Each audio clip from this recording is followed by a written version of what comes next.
horrors of the Russian attack on Ukraine and its civilians is unrelenting.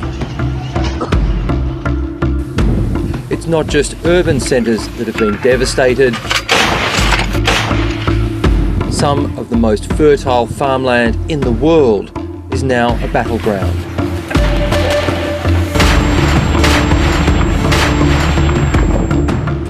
Crops and farm machinery are being destroyed. The vast majority of the grain that has been harvested can no longer be exported. We should not allow Putin to use the world trade to finance the killing of Ukrainians. President Putin is, no kidding, weaponizing food. Let's just call it what it is. He's weaponizing food. The fighting is now contained largely to the east of Ukraine, but Russia's navy controls the ports and sea routes to the south from where Ukraine's harvest used to be shipped.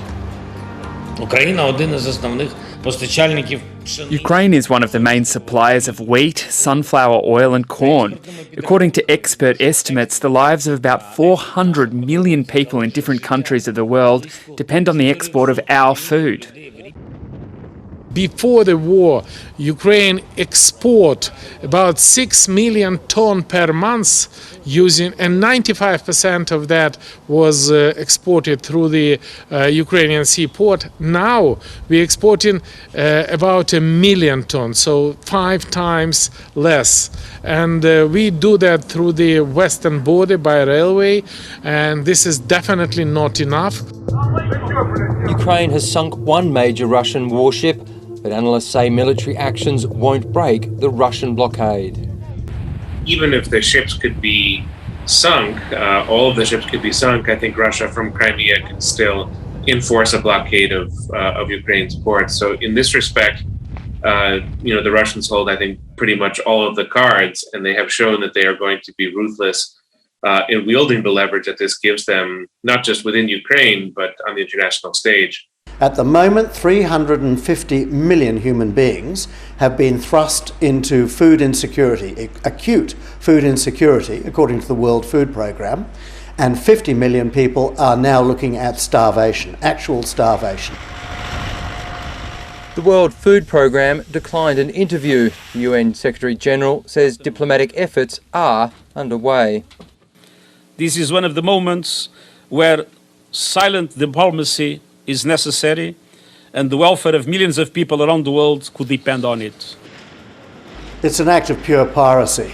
Russia is securing Ukraine's food supplies for itself, but it is also seeking to compensate itself for the sanctions taken by the West against it, because it's securing higher prices for its oil, its gas, its food and its fertilizer. So Russia is actually doing very well out of this war. Ukraine's rich farmland has made it a target over the past century. In the 1930s, Stalin starved the Ukrainians by taking all their food and putting the farmers off the land, and that resulted in 7 million deaths.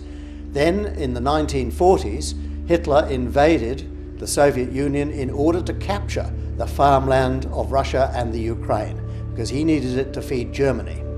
And so consequently, people have fought over this productive area for a very long time, and this war is no different.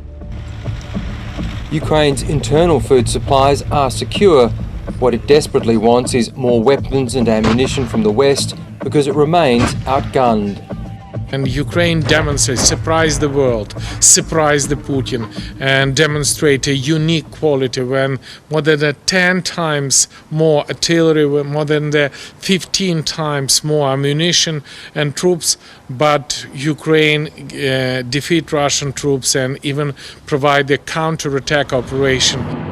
The heavy artillery and the ammunition, has been a huge problem for the last couple of weeks. What's happened, in effect, is that Ukraine has exhausted its stores of Soviet-era ammunition. So it's now taking in NATO standard weaponry, and for that it's going to need NATO standard ammunition. That's been rushed to Ukraine. What you also need if you're using new weapons to get soldiers trained up, and that's happening at a very quick pace, but it's not yet shown big results on the battlefield. Mr Poroshenko has echoed the Ukrainian ambassador in Canberra's call for more Australian military support.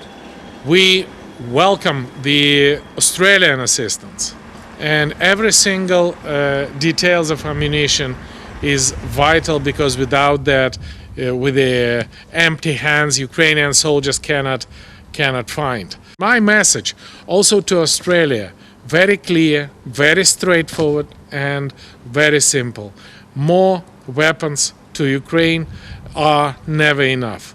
And please learn that, remember that, and do whatever you can. Analysts say the fighting is expected to go for many months, even years. While the costs rise for consumers in Western countries and the threat of hunger is very real in other nations, the former Ukrainian president has this message. First of all, I just want to tell you that Ukraine paid the highest price. And Ukraine, dozens and dozens of thousands of civilians in Mariupol and Bucha, now in Severodonetsk, the thousands of Ukrainians are killed, including their children, women, and this is disaster, believe me, in the center of Europe, in the middle of 21st century.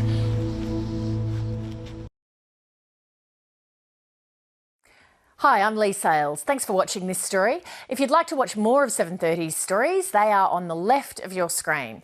And tap on the button below to subscribe and get the latest from ABC News.